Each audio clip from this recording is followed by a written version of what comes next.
மனவேதனையோடு நான் பதிய வைக்கிறேன். இங்கு குதிரை பேரம் நடந்ததாக இன்றைக்கு எதிர்கட்சிகள் அத்தனை பேருமே அதை சொல்லும் பொழுது, இதுவரை தமிழக அரசியல் வரலாற்றில் நடக்காத ஒரு விஷயம். அதே போல முதலமைச்சர் அன்னைக்கு சொன்னாரு, இங்க முகம் மூடி யாரும் செல்ல வேண்டிய அவசியம் இல்லை, அனைவருக்கும் ஒரு வெளிப்படையான ஆட்சி தான் செய்வோம் என்று. அப்படி இருக்கையில் முதல்வர் அவர்களை சந்திக்க யார் முகத்தை மூடிக்கொண்டு அன்று வாகனத்தில் சென்றார்கள் என்பதை நிச்சயமாக மக்களுக்கு தெரியப்படுத்த வேண்டும் என்பதை இந்த நேரத்திலே நான் கேட்டுக்கொள்கிறேன். ஏன்னா அதற்கு காரணம் குதிரை பேரம் என்றால் இதைவிட ஒரு தலைகுனிவு இந்த வரலாற்று சிறப்புமிக்க அவையில் எதுவுமே கிடையாது. நிச்சயம் முதல்வர் அதற்கு பதில் சொல்வார் என்று நான் எதிர்பார்க்கிறேன். முதல்வர் அவர்களே, நீங்கள் அன்றைக்கு பதவி ஏற்று அன்றைக்கு சொன்னது,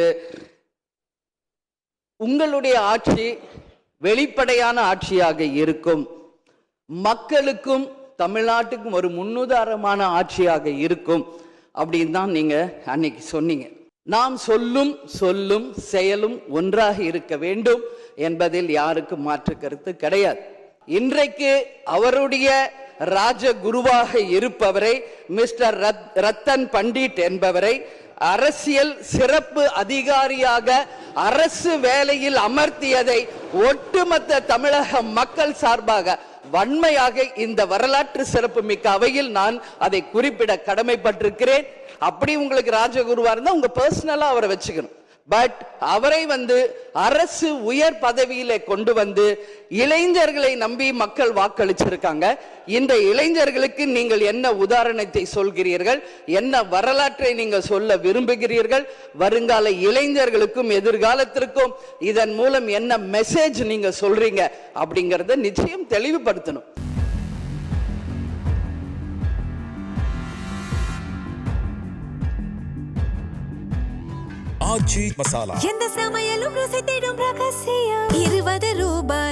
இந்த வரலாற்று சிறப்பு மிக்க இந்த அவையிலே இன்றைக்கு மிக முக்கியமான நாளான இந்த நாளில் என்னுடைய உரையிலே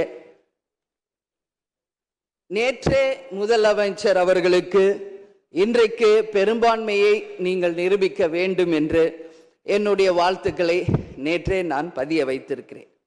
அதே போல முதலமைச்சர் அவர்கள் செய்த நல்ல விஷயங்களையும் நாம் பாராட்டி இருக்கிறோம்.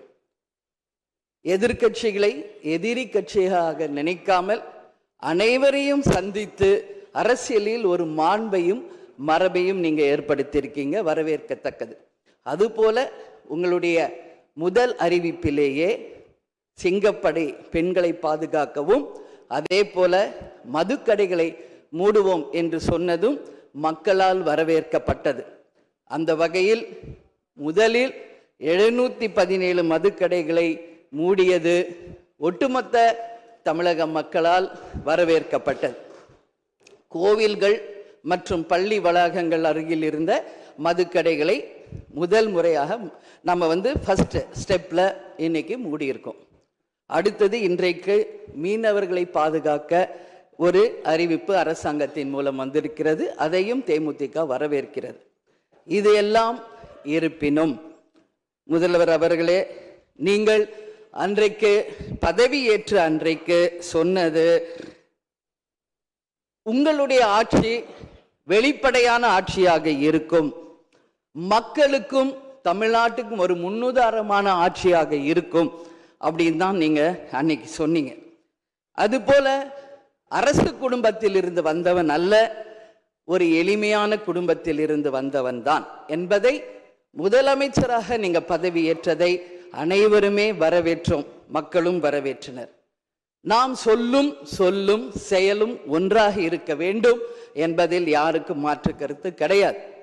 வரலாற்று சிறப்புமிக்க இந்த அவையில இன்றைக்கு பெரும்பான்மையை நிரூபிக்க வேண்டிய தருணத்தில் முதல் முறையாக மனவேதனையோடு நான் பதிய வைக்கிறேன், இங்கு குதிரை பேரம் நடந்ததாக இன்றைக்கு எதிர்கட்சிகள் அத்தனை பேருமே அதை சொல்லும் பொழுது, இதுவரை தமிழக அரசியல் வரலாற்றில் நடக்காத ஒரு விஷயம். அதுவும் இந்த வரலாற்று சிறப்பு மிக்க இந்த அவையிலே இந்த முக்கியமான நாளில் அதை பற்றி பேச வேண்டிய ஒரு நிலையை ஏற்பட்டதற்காக உண்மையில் நான் மனம் வேதனை அடைகிறேன். அதே போல முதலமைச்சர் அன்னைக்கு சொன்னாரு, இங்க முகம் மூடி யாரும் செல்ல வேண்டிய அவசியம் இல்லை, அனைவருக்கும் ஒரு வெளிப்படையான ஆட்சி தான் செய்வோம் என்று. அப்படி இருக்கையில் முதல்வர் அவர்களை சந்திக்க யார் முகத்தை மூடிக்கொண்டு அன்று வாகனத்தில் சென்றார்கள் என்பதை நிச்சயமாக மக்களுக்கு தெரியப்படுத்த வேண்டும் என்பதை இந்த நேரத்திலே நான் கேட்டுக்கொள்கிறேன்.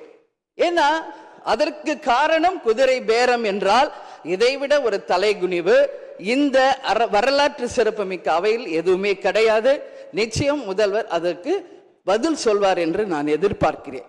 அதே போல அரசு குடும்பத்தில் இருந்து நான் வந்தவன் இல்லை என்று முதல்வர் சொல்லும் பொழுது வரவேற்றார்கள் அனைவரும்.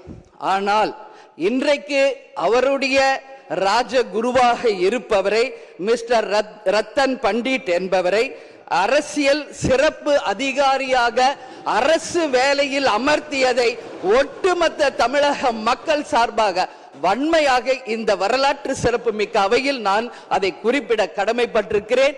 அப்படி உங்களுக்கு ராஜகுருவா இருந்தா உங்க பர்சனலா அவரை வச்சுக்கணும்.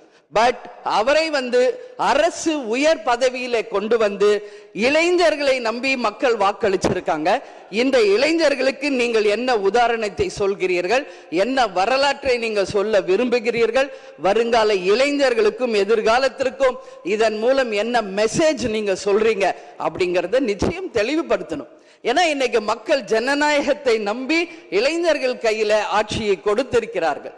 அப்போ வருங்காலம் இளைஞர்களும் வருங்காலத்திற்கும் இந்த அரசு ஒரு முன் உதாரணமா இருக்க வேண்டும் என்பதுதான் என்னுடைய ஒரு கோரிக்கை என்பதை இந்த நேரத்தில் நான் ஆணித்தரமாக பதிய வைக்கிறேன்.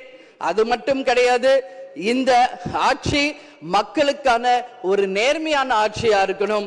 ஜனநாயகத்தின் மீதும் மக்கள் மீதும் நம்பிக்கை கொண்டு மக்கள் தீர்ப்பே மகேசன் தீர்ப்பு என்று சொல்லக்கூடிய அளவு எதிர்காலத்தில் இந்த ஆட்சி நிச்சயமாக இளைஞர்களுக்கும் எதிர்காலத்திற்கும் நல்ல வகையில எடுத்துக்காட்டாக இருக்க வேண்டும் என்று கேட்டுக்கொண்டு நான் சார்ந்த இயக்கமான தேசிய முற்போக்கு திராவிட கழகத்தின் சார்பாகவும் எங்கள் நிறுவன தலைவர் அன்பு தலைவர் கேப்டன் அவர்களை வணங்கி விடைபெறுகிறேன். நன்றி, வணக்கம்.